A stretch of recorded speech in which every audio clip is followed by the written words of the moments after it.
Canada is an open economy. It's a G7 economy. Looking at trade and investments and revival of growth there, how important do you think it is? What are the measures we can take globally to do better? And what is Canada's contribution to this? And I also add those three questions, but you probably remember also Chrystia, she was given the task when Mr. Trump was president and there was a new trade policies and also the renegotiations of NAFTA, and you maneuvered that through. And I guess that's a competence that is also possibly useful in the years to come. Over to you, Chrystia. Well, thank you very much, Borge, and thank you for the friendship between Canada and Norway. I know you're not here in that capacity, but it's a very important partnership for us. Look, Borge, you know Canada well, and Canada is an open economy. We are a trading nation. We're very proud to be able to say we are the only G7 country that has a comprehensive trade deal with every other G7 country, with Valdis, with Brian, I see Taro Kono of Japan. If we had a Brit here, with the Brits too. And we work hard to have strong trading relationships. We believe in them. It is also the case, as Ngozi and Khaldun have said, the environment in 2024 is very different than it was in 2015 when I became trade minister. And it is clear, I very much agree with how Khaldun framed it. There are sort of two dominant economic trends that have a bearing on trade and investment right now. One is a focus on supply chain resilience, and that is just a reality.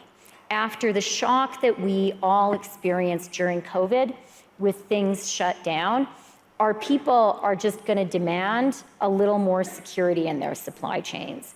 And then that was multiplied, as Khaldun said, by Russia's illegal invasion of Ukraine. And, you know, Valdis can speak much more, with much greater experience than I can.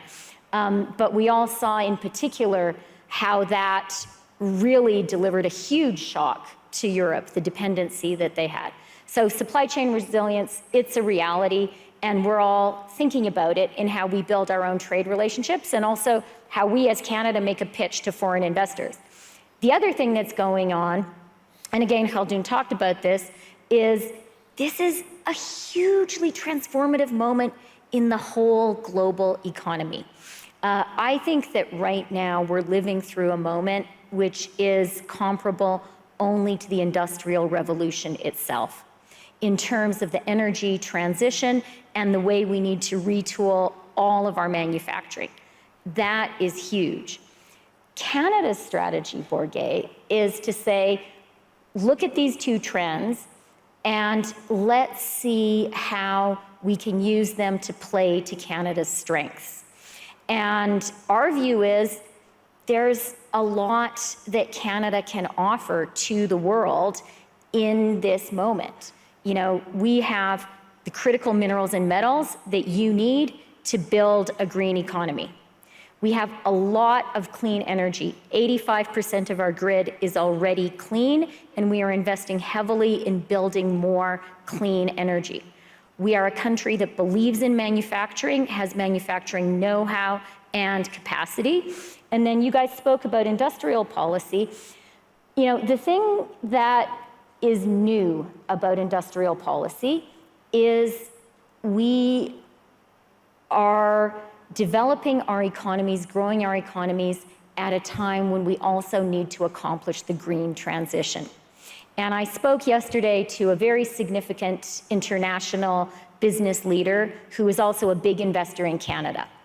And he said to me, all the countries in the world need to be very careful that decarbonization does not mean deindustrialization.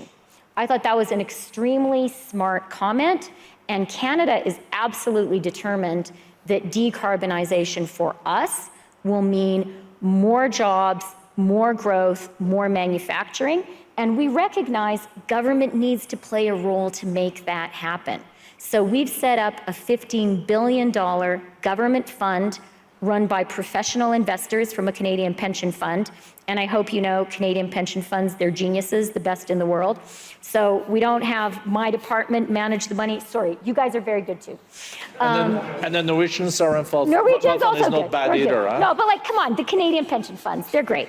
My point is, we don't have government bureaucrats invest these $15 billion.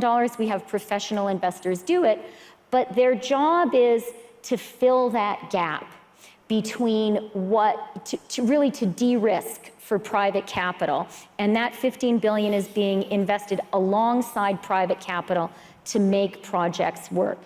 And then we have put in place a system of investment tax credits, really to be comparable to the IRA. And we now have a suite of policies for the industrial transformation worth about $120 billion. So come invest in Canada. We believe that we have to hustle. We think this is a moment that, the cement is being poured for the new economy. And we really believe in being out there, talking to investors in the world and saying there's a lot of natural advantages Canada has, and we're going to help those advantages along with government policy. And then just to conclude, Borge, what I'll say, I liked your introduction. I liked the way you said it's really important that trade policies work for people. And that would be sort of my final comment, speaking for Canada. But really, I think this applies to the whole world. As we build our economic policies, whether they are trade policies or investment attraction policies or industrial policies, at the end of the day, the question we have to ask ourselves is, will this make the life of the people I represent better? Will it create great jobs that people can build a life on and have hope and optimism for the future with?